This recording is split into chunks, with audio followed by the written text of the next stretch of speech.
রিয়া আর আদিত্য দুজনই একে কলেজে পড়ত। রিয়া একটি চুপচাপ বয় আর কফির প্রেমে পড়ে থাকা এক মেয়ের নাম, আর আদিত্য ছিল পুরো উল্টো, হাসি খুশি, ক্রিকেট আর আড্ডায় ডুবে থাকা এক ছেলের। প্রথম দেখা হয়েছিল লাইব্রেরিতে। রিয়া তখন রবীন্দ্রনাথের কবিতা পড়ছিল, আদিত্য এল খাতার খোঁজে। খাতা পেল না, কিন্তু রিয়ার চোখে পড়ে গেল তার মন।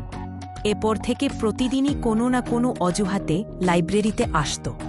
ধীরে ধীরে কথা শুরু হলো। দুয়ের পাতা থেকে জীবনের গল্পে পৌঁছাতে দেরি হয়নি।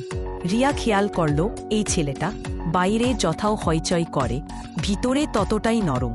আদিত্য বুঝল রিয়ার নীরবতা যেন একটা সুর আছে, যা সে শুনে ফেলেছে। একদিন বৃষ্টির দিনে কলেজ ক্যান্টিনে কফির কাপ হাতে আদিত্য বলল, তোমার চোখের চুপচাপ কথাগুলো আমি প্রতিদিন শুনি রিয়া, তুমি কি শুনতে চাও আমারটাও? রিয়া হেসে বলল, শুনতে না, লিখে রাখব।